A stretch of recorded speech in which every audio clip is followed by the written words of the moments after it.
L'âme est toujours l'âme, et l'esprit est encore esprit. Seul l'esprit peut servir l'esprit. Dieu que je sers en mon esprit, Romains 1,9. Nous sommes affranchis pour servir Dieu sous le régime nouveau de l'esprit, et non sous le régime vieux de la lettre, Romains 7,6. Dieu n'est pas une âme. Soyez fervents d'esprit, servez le Seigneur, Romains 12,11. Seul l'esprit peut recevoir la révélation de Dieu qui est esprit. Je fus ravi en esprit le jour du Seigneur, Apocalypse 1,10. Dieu nous les a révélés par l'esprit, car l'esprit sonde tout, même les profondeurs de Dieu, 1 Corinthiens 2,10.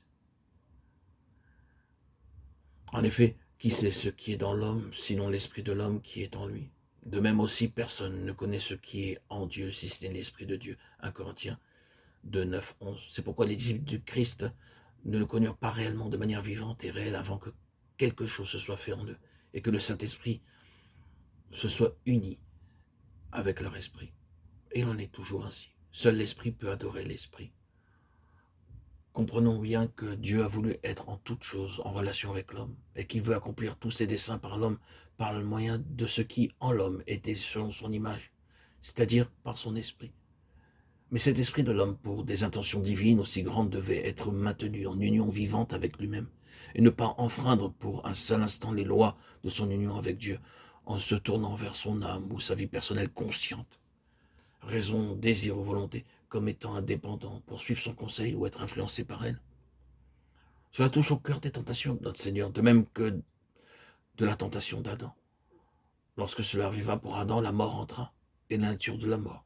Selon la signification scripturaire de ce mot, c'est la rupture de l'union de l'esprit avec Dieu. Cela ne signifie pas que l'homme n'eut dès lors plus d'esprit, mais l'âme prit l'ascendant sur l'esprit. Cela est confirmé par tout l'enseignement du Nouveau Testament sur l'homme spirituel. Voyons par exemple 1 Corinthiens 2, 11, 16. En effet, qui sait ce qui est dans l'homme, sinon l'esprit de l'homme qui est en lui? De même, aussi personne ne connaît ce qui est en Dieu, si ce n'est l'Esprit de Dieu. Quant à nous, nous n'avons pas reçu l'Esprit du monde, mais l'Esprit qui vient de Dieu, afin que nous connaissions les grâces que nous avons reçues de Dieu.